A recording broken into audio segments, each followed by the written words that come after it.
कोई हमें कुछ बोल के जाता है तो हम पुलिस वाले को, अगर सिविल डिफेंस वाले या किसी जगह पुलिस वाले को बोलते हैं तो वो हमारी ही गलती निकालते हैं, हमें ही उल्टा बोलते हैं। कि मैं अभी थोड़ी देर पहले बस मांगने गई थी, बस में एक आदमी ने ड्रिंक कर रखी थी, उसने मेरे साथ बदतमीजी की, मैंने 10-5 मांगे तो मेरे को गाली देने लगे, गंदी गंदी डंडा उठा रहे उसने मारने के लिए। तो हमारे लिए तो कोई नहीं होता सुनवाई के लिए, जैसे हमें भी कोई नंबर होना चाहिए, जैसे औरतों के लिए होता है, औरों के लिए होता है, कोई चोचा कर जैसे पुलिस वाले आते हैं, हमारे लिए कोई नहीं आता।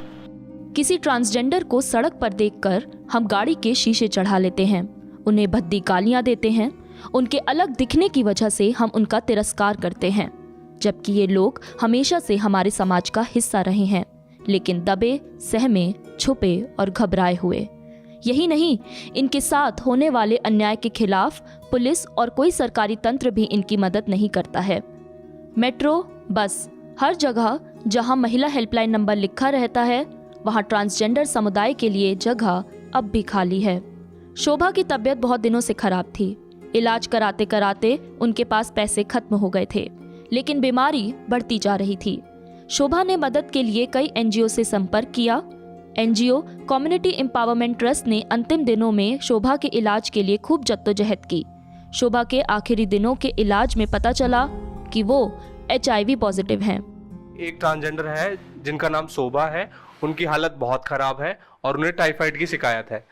उन्हें मेडिकल ट्रीटमेंट की आवश्यकता है, तो हम लोगों ने उनके पास अपना एक आउटरीच टीम को भेजा और उसको वहाँ पर भेजने के बाद हम लोग उसे वहाँ लेके गए बाबू जगजीवन अस्पताल, तो उन्होंने वहाँ पर मना कर दिया सरकारी कि हम इनको एडमिट नहीं करेंगे।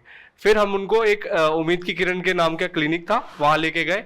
वहाँ पर उन्होंने बताया कि उन्होंने उनका टेस्ट किया, HIV की जांच करी तो उसको HIV पॉजिटिव पाया गया। फिर हमने उनको फिर दोबारा केयर होम में जब हम लोग दोबारा एडमिट कराने गए तो उन्होंने मना कर दिया कि हम इनको एडमिट नहीं करेंगे। और उसके बाद फिर हम उनको बाबू जगजीवन राम अस्पताल में ले गए और वहाँ ले जाने के बाद फिर उन्होंने दूसरे या तीसरे दिन उनको अंबेडकर हॉस्पिटल में रेफर कर दिया और वहाँ उसके दूसरे तीसरे दिन बाद उनकी डेथ हो गई। सुशीला केवल 18 साल की थी। मानसिक उत्पीड़न के कारण उन्होंने अगस्त के महीने में अपने कमरे में फांसी लगा ली। हमारी एक बहन थी, सुशीला नाम था उसने फांसी लगा ली। बहुत परेशान थी अपने घर वालों से, बाहर से, हम किन्नरों से भी।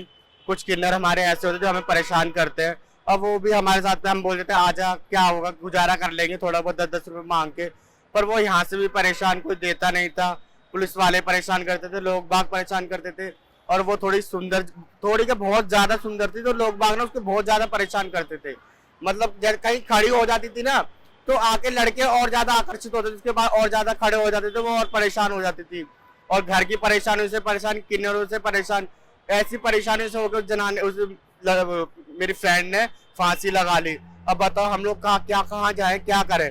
ट्रांसजेंडर जब नौकरी पर जाते हैं तब भी उन्हें उनकी पहचान के लिए तंग किया जाता है। उनके साथ आए दिन उत्पीड़न और हिंसा की जाती है। घर हमें मजबूरी में घर छोड़ना होता है, क्योंकि घर पे भी फिजिकली मेंटली कंडीशंस हमारा हैरेसमेंट ही होता है कि आप ये क्यों कर रहे हो, वो क्यों कर रहे हो। इज्जत, रेपुटेशन, इन सब चीज़ों का नाम ले लेके हमें काफ़ी सारी मेंटल कंडीशन हमारी लो कर दी जाती है। उसके बाद हम घर से घर छोड़ते हैं, घर से निकलने के बाद कोई वर्क ढूंढते हैं तो उसमें हमारे साथ बहुत ज़्यादा हैरेसमेंट होता है। जैसे हम पुलिस वालों को बोलते हैं तो वो हमें ही बोलते हैं।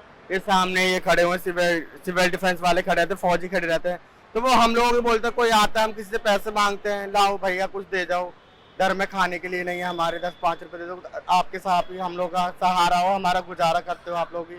हाथ जोड़ के मांगते थे, कैसे मांगते हो हम इन लोगों से।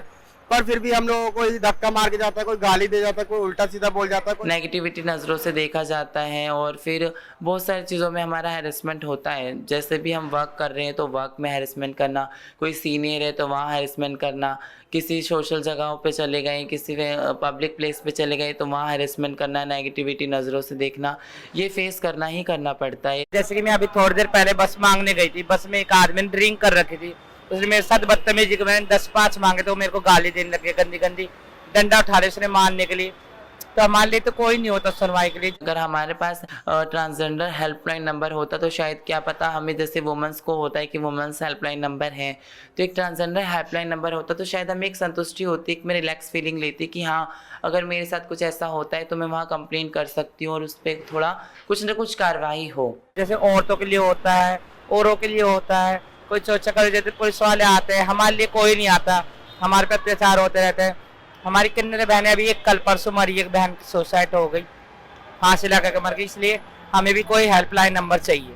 एक रिसर्च के अनुसार ये पाया गया कि लगभग 7% ट्रांसजेंडर व्यक्ति उत्पीड़न या हिंसा का शिकार हुए हैं। वहीं 26% ट्रांसजेंडर व्यक्तियों ने हिंसक घटना का अनुभव किया है। जबकि एक और रिसर्च में ये पाया गया कि ट्रांसजेंडर को पुलिस के साथ समस्याओं का भी सामना करना पड़ता है। महिलाएं अपने साथ होने वाले अत्याचार और हिंसा की शिकायत विमेन हेल्पलाइन नंबर 1091 पर कर सकती हैं। वहीं हर राज्य के पास खुद का विमेन हेल्पलाइन नंबर भी होता है। लेकिन जब बात आती है ट्रांसजेंडर की, तो ऐसा कोई नेशनल हेल्पलाइन नंबर नहीं है। हालांकि साथ ही हमसफर ट्रस्ट, स्पेस जैसे कई एनजीओ हैं जो ट्रांसजेंडरों की मदद के लिए हेल्पलाइन नंबर चलाते हैं। केंद्र सरकार ने कोरोना काल के समय ट्रांसजेंडर को मनोवैज्ञानिक सहायता और मानसिक स्वास्थ्य की देखभाल प्रदान करने के लिए हेल्पलाइन नंबर जारी किया था। लेकिन रोजाना होने वाले उत्पीड़न और हिंसा के लिए कोई नेशनल हेल्पलाइन नंबर नहीं है। हालांकि केरला सरकार के सामाजिक न्याय विभाग ने ट्रांसजेंडर हेल्पलाइन नंबर मुहैया करवाकर एक अच्छी शुरुआत की है, लेकिन सरकारी तंत्र में अब भी ये बदलाव आना बाकी है। हमारी साथी शोभा के साथ हुआ कि अगर उनके लिए कोई भी एक केयर सेंटर होता या फिर हेल्पलाइन नंबर होता जहाँ पे वो अपनी कॉल करके हेल्प ले सकती थी, लीगल हेल्प ले सकती थी या फिर हेल्थ केयर रिलेटेड कुछ भी सॉल्यूशंस ले सकती थी, बट ओवरऑल पूरी दिल्ली में ऐसा कुछ भी नहीं है, जिसकी कारण शायद मैं कहूँगा कि रोज के हिसाब से 2 ट्रांसजेंडरों के साथ मोलेस्ट हो रहा है, हरासमेंट हो रही है, 2 को अपनी जान दे जानी पड़ रही है। क्योंकि पूरे आप दिल्ली में ले लो, कहीं पर भी ना तो एक हेल्पलाइन नंबर है, ना ही ट्रांसजेंडर केयर कहीं पर भी बना हुआ है कि वो अपनी समस्याएं जाके सुना सके। अगर मुझको कोई प्रॉब्लम है तो बीइंग अ मेल मैं थाने जा सकता हूँ, पुलिस जा सकता हूँ, कहीं पे भी महिलाएं हैं तो 181 पे कॉल कर सकती हैं, बच्चे हैं तो 1091 पे कॉल कर सकते हैं, बट ट्रांसजेंडर कहाँ जाएंगे।